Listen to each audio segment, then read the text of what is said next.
Salve, salve rapaziada, professor Marcos Lima aqui. Vamos fazer o nosso roteiro de estudo de violão, de teoria, de tudo que envolve a nossa evolução musical com o violão. Para quem não sabe, aqui no canal eu trago aulas de violão toda semana, aulas de teoria, prática, escalas, tiro músicas completas. A ideia é que a gente tenha um encontro toda semana, por isso eu te convido a se inscrever no canal ativando a notificação para não tomar falta aqui no nosso curso. O material dessa aula, esse roteirozinho com os temas que a gente tem que estudar, a maneira como a gente tem que estudar, vai estar para download aqui na descrição do vídeo, tem um link de um grupo do Telegram. Lá você vai poder fazer o download dessa aula e das outras aulas do canal. É completamente grátis esse grupo, é um grupo aberto. A única coisa que você paga para ser meu aluno aqui toda semana é gastar um pouquinho da sua gentileza compartilhando o vídeo, deixando o like no vídeo sempre, se inscrevendo no canal, para o canal crescer. Já todo mundo já sabe como é que funciona o YouTube. A sua participação é muito importante para mim. Por favor, se inscreva no canal, deixe um like. Tá bom? Vamos lá!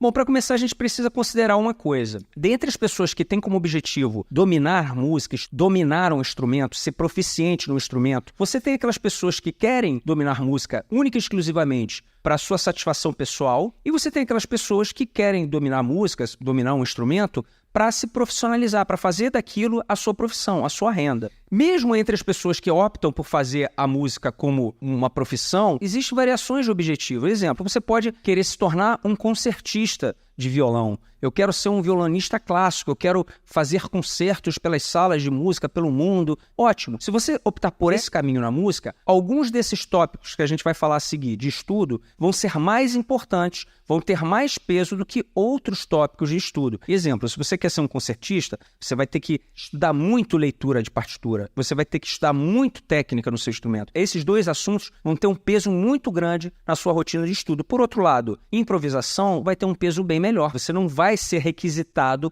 para improvisar com a mesma frequência. Da mesma forma, se você está se aprofundando na música para melhorar suas composições, para se tornar um compositor melhor, talvez ler partituras ou improvisar não seja tão importante quanto ter um repertório grande, conhecer de teoria.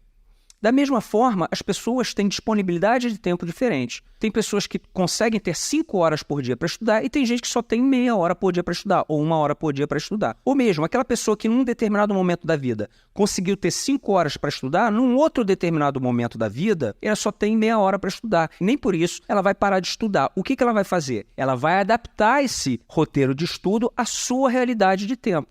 O fato é que não existe uma fórmula mágica porque as pessoas têm objetivos diferentes e rotinas, disponibilidade de tempo diferente, e tudo bem com isso. O primeiro assunto que a gente vai incorporar na nossa rotina de estudo, o primeiro tópico de estudo que vai fazer parte da nossa evolução é dominar o braço do violão. O que é isso? É você reconhecer imediatamente todas as notas em todo e qualquer lugar do braço do seu instrumento. Você precisa não só conhecer e reconhecer de forma imediata aquela nota, mas também todas as relações de intervalo nas notas que estão em torno daquela nota ali. Tudo isso tem que estar absolutamente dominado. Sem isso, você não vai conseguir aplicar caged, você não vai conseguir aplicar escalas, improvisações. Se você ainda está catando as notas no braço do seu violão, se você ainda gasta um tempo, ainda fica perdido para encontrar a terça maior daquela nota no seu violão, onde é que está a quinta justa daquela outra nota ali no braço do seu violão, não está legal. Você precisa identificar de forma imediata todas as notas e todas as relações intervalares em torno dessa nota. Esse tópico tem uma coisa curiosa. Ele, em algum momento, a gente vai parar de praticar ele, porque em algum momento a gente vai conhecer de cor e salteado todas as notas, todas as relações intervalares do braço. Então a gente não vai precisar colocar isso na nossa rotina de estudo. Todos os demais tópicos que vão vir a seguir, com mais importância ou menos importância, todos eles vão fazer parte do resto da nossa vida musical. Esse é o único que em algum momento a gente vai concluir ele, o braço vai deixar de ser um mistério e a gente vai poder tirar ele da nossa rotina diária de estudo. Outro assunto fundamental que vai acompanhar a nossa rotina de estudo para o resto da nossa vida é o estudo de técnica. O que consiste os exercícios de técnica? Todas aquelas atividades que a gente faz, aqueles exercícios que a gente faz para ganhar fluência na mão esquerda, para ganhar independência entre os dedos ali em cada corda. Tem a ver também o estudo de técnica com a sua capacidade de montar os acordes, novos acordes. Se você ainda está travado de fazer um acorde, você precisa isolar esse acorde daquela música que você está tendo dificuldade e colocar ali como estudo de técnica. Você tem que ter capacidade de fazer qualquer acorde de forma imediata. exercícios de dedilhados, de levadas, mesma coisa. Você está aprendendo uma levada, antes de botar ela na música, antes de fazer tudo, você pega ela, isola ela e faz um exercício técnico. Também a gente tem que fazer um estudo de precisão daquilo que a gente está fazendo. Ou seja, é estudar com o metrônomo, todos esses exercícios de fluência da mão esquerda, da mão direita, a gente colocar isso atrelado à precisão ali do metrônomo. E todas as outras técnicas que a gente tem no nosso instrumento, são várias técnicas, né? A gente tem, por exemplo, o slide, pull-off, hammer-on, vibrato. Na guitarra a gente ainda tem o bend, né? Mas aparece um pouco mais na guitarra o tapping. Enfim, a gente chama de estudo de técnica todas essas tarefas. Esse é um ponto fundamental para estar na nossa rotina de estudo. Mais para frente a gente vai ver como organiza isso tudo. Outro ponto fundamental na nossa rotina de estudo é formação e ampliação de repertório. Aliás, essa é uma tecla que eu toco sempre com meus alunos. Você ter um repertório rico e cada vez mais amplo é fundamental. Então, se você, em um determinado período da sua vida, você está tocando 10 músicas, você sabe tocar 10 músicas fluentes, decoradas, ou seja, não é ler no site e tocar, é você realmente saber tocar aquela música. Você está aquela música decorada. O que você tem que fazer?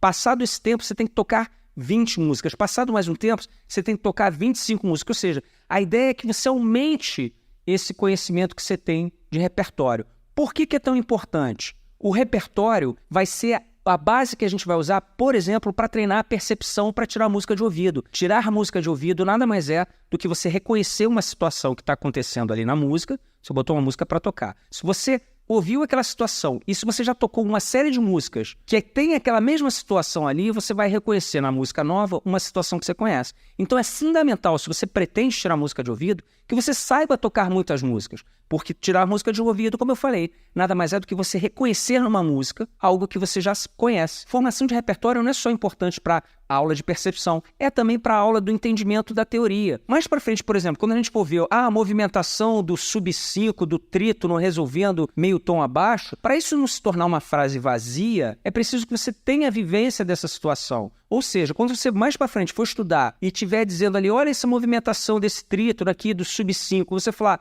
legal, eu toco várias músicas onde essa situação acontece. De novo, se você não tem um repertório amplo, se você só sabe tocar 2 ou 3 músicas, dificilmente você vai reconhecer, quando for estudar mais para frente o sub-5, você vai reconhecer uma situação de sub-5 acontecendo numa música. Então, faz parte sim da rotina do músico aumentar o seu repertório. Esse é um ponto importante de rotina de estudo. Outro ponto super importante, que também vai acompanhar toda a nossa caminhada musical, que tem que fazer parte da nossa rotina de estudo, que a gente tem que praticar sempre. Uma vez que você para de praticar isso, você vai perdendo, é o estudo de percepção.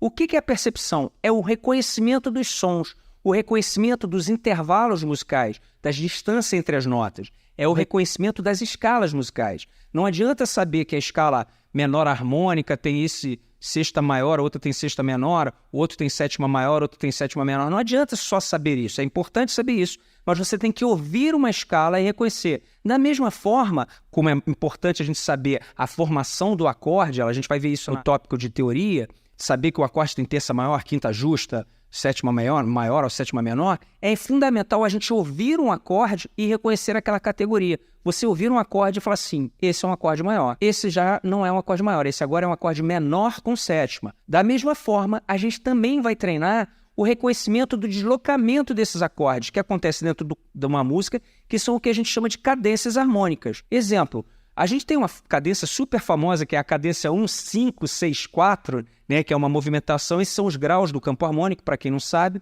é talvez a cadência mais usada para fazer música. Quando você ouve essa cadência, como eu falei, que é muito usada, o teu ouvido tem que estar treinado para reconhecer aquela cadência. Como eu falei, quando eu tocar a música no rádio, lá no YouTube, você, aqui ele fez um 5, 6, 4. Da mesma forma, a cadência plagal, 1, 4, né? Você, quando ouve o pulo do primeiro grau para o quarto grau, nessa história da movimentação das cadências, você tem que ser capaz de reconhecer. E isso também tem que fazer parte da nossa rotina diária de estudo.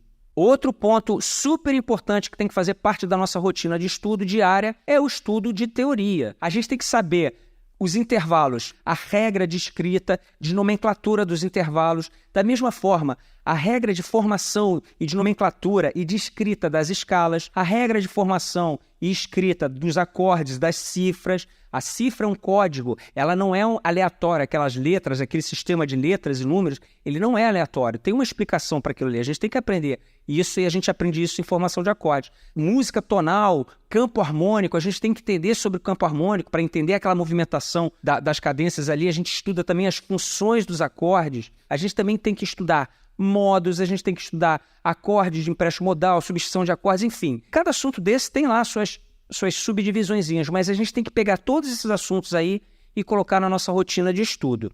Outro ponto super bacana e importante para você que quer se desenvolver no seu instrumento é improvisação.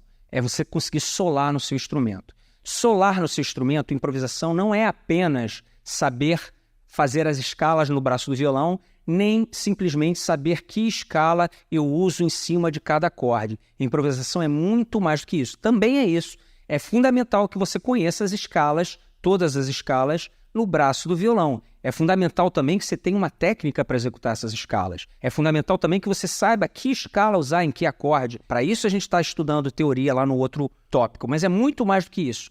Improvisação é você estudar a fraseologia, os motivos de combinação das notas, as melodias que você pode fazer, as métricas que você pode fazer com aquelas notas ali, utilizando sempre muita articulação, ou seja, é usar a técnica certa, o bend no momento certo, tudo, a utilização disso tudo vai dar a linguagem de você solar, vai te dar a linguagem de improvisação. O estudo de improvisação também é um assunto bem profundo. Se você tem uma ambição de saber improvisar na sua guitarra, solar na sua guitarra realmente com fluência, tem que ser um assunto que a gente vai botar na nossa rotina diária de estudo. Como eu falei no início do vídeo, alguns objetivos musicais podem requisitar um pouco mais de conhecimento e de fluência na leitura de partitura. Outras atividades, outros objetivos, um pouco menos. Mas é um fato que todo músico tem que colocar uma partitura na frente e aquilo ali não pode parecer grego, não pode parecer chinês. Tem que ser capaz de identificar ali todas as fórmulas de compasso, todas as fórmulas rítmicas, todos os sinais de escrita da partitura, o ritornelo, o coda, enfim, todos aqueles símbolos, todos os tópicos de estudo que a gente falou até aqui, gente, de preferência, eles devem ser abordados dentro de uma metodologia. A metodologia de um professor que você conheça e confie, que seja um cara bacana, a metodologia de um curso que tenha na sua cidade, de um curso que você compra online, de uma aula particular. O fato é que a melhor maneira para você pegar cada um desses assuntos é dentro de uma metodologia. Alguns assuntos, como por exemplo a técnica, ou até mesmo o repertório, você consegue desenvolver sozinho. Você não precisa tanto de uma metodologia para estudar técnica. Na internet, no YouTube, vai lá, tem 1 milhão de vídeos ensinando a aumentar a velocidade da paletada, do dedo e coisa e tal. Agora, assuntos como esse, por exemplo, da leitura de partitura, é muito difícil você conseguir desenvolver um estudo de leitura de partitura de forma absolutamente autônoma. É muito mais fácil quando você pega o caminho já trilhado por uma metodologia. A leitura no nosso instrumento não é uma coisa simples, não é uma coisa fácil. Recomendo fortemente que todos esses tópicos sejam estudados dentro de uma metodologia, mas principalmente o tópico leitura, você adote uma metodologia. Eu aqui, no caso, recomendo essa metodologia, esse livro aqui do Jaiti, que me ajudou bastante a melhorar a minha leitura no violão. Como eu falei no início dessa aula, não há uma regra ou uma fórmula mágica para você montar o seu roteiro de estudo. O que há é o entendimento que a gente tem que passar por todos aqueles tópicos para não ter lacunas no nosso conhecimento. Não adianta você saber tudo de teoria musical, você ser o fera na teoria, na harmonia, se você não tem técnica ou se o seu repertório é muito fraco. Da mesma forma, não adianta você saber tocar várias músicas se você não entende de teoria, se você não sabe escrever uma cifra corretamente. Funciona como subir um prédio que tem aquelas colunas que sustentam o prédio. Não adianta você subir uma coluna até o final, ou 2 colunas até o final, e deixar as outras colunas no chão. Esse prédio não vai ficar em pé. A ideia é que cada assunto desse, como a coluna de um prédio que está sendo construído, elas subam de forma conjunta. Super natural também, você em algum momento da sua caminhada musical está muito envolvido, muito empolgado com o assunto harmonia. Normal que você pegue esse assunto, essa coluna, e suba ela um pouquinho mais rápido, porque você tem que realmente aproveitar esses momentos que você está mais empolgado com o assunto. Tem momentos que você vai estar super fascinado com improvisação, você assistiu um workshop, uma aula muito bacana, então naquele período ali você vai dar um gás em improvisação, mas visualiza a história do prédio. Não adianta eu subir muito uma coluna e deixar as outras para trás. A gente precisa caminhar com esses assuntos, subindo cada coluna do prédio de forma conjunta. Ok, então como organizar o meu roteiro de estudo? A gente precisa entender também o seguinte: nessa lista de tópicos que a gente tem que estudar, existem alguns tópicos que são um pouco mais mecânicos, como técnica, por exemplo, são mais cerebrais, como o entendimento da teoria musical, das regras da escrita da música. São estudos um pouco menos artísticos, são, como eu falei, mais mecânicos, cerebrais. Por outro lado, parte desses tópicos de estudo são bem mais musicais, trabalham com a nossa criatividade, como o estudo de percepção, o estudo de improvisação, principalmente. Legal é que essa parte que seja mais criativa, mais musical, ocupe um pouquinho mais do nosso tempo, que a gente seja um pouco mais flexível com o tempo de estudo desses tópicos, que a gente não fique tão preso ali a um relógio, deixa fluir um pouco mais. Eu gosto de pensar da seguinte forma: eu deixo 1/3 do meu tempo para estudar a parte mecânica e deixo 2/3 do meu tempo para estudar a parte criativa. Então, por exemplo, se você tem 1 hora por dia para estudar música, eu dividiria da seguinte forma: 20 minutos para os assuntos mais mecânicos ou cerebrais e 40 minutos para os assuntos mais musicais e criativos. Se você realmente só tem 1 hora, sugiro também que você divida por dias. Exemplo: no dia 1 você estuda o domínio do braço do violão e o estudo de leitura de partitura, naqueles primeiros 20 minutos. 10 minutos de dominar o braço do violão, 10 minutos do estudo de leitura. Os outros 40 minutos você divide 20 minutos estudando o repertório, aprendendo músicas novas, e 20 minutos estudando percepção. No dia seguinte, você separa de novo 20 minutos para estudo técnico e de novo estudo de leitura. 10 minutos estudando só técnica sem parar. Pode botar o relógiozinho no regressivo lá, o celular com aquela contagem regressiva. 10 minutos de técnica e 10 minutos de leitura. Os outros 40 minutos eu abordo o estudo de improvisação e o estudo de repertório novamente. Se você tem 3 horas de estudo diário, maravilha, você estuda 1 hora todos aqueles tópicos mais mecânicos e as outras 2 horas você estuda toda aquela parte criativa. Então é isso, gente. Aqui estão os critérios que eu utilizo para planejar o meu estudo, a minha evolução musical e dos meus alunos. Eu divido nesses temas, nessas formas e com essa distribuição de horário. De acordo com a sua disponibilidade de horário, faz esse planejamento. Coloca, se você não conseguir estudar tudo num dia, coloca um dia da semana para fazer uma coisa, no outro dia da semana para fazer outra coisa, mas dividido dessa forma. Imprimam essa folhinha que vai estar aqui para download, peguem um papel, um calendário e façam a sua fórmula de roteiro básico de estudos no violão. Beleza? Então até a próxima semana. Como eu falei, faça o download do material, deixem like no vídeo, espero que tenham gostado. Se eu esqueci de algum ponto, me lembre, fale aqui no comentário. De repente eu estou deixando passar alguma coisa bacana que você percebeu e eu não. Beleza? Até a próxima!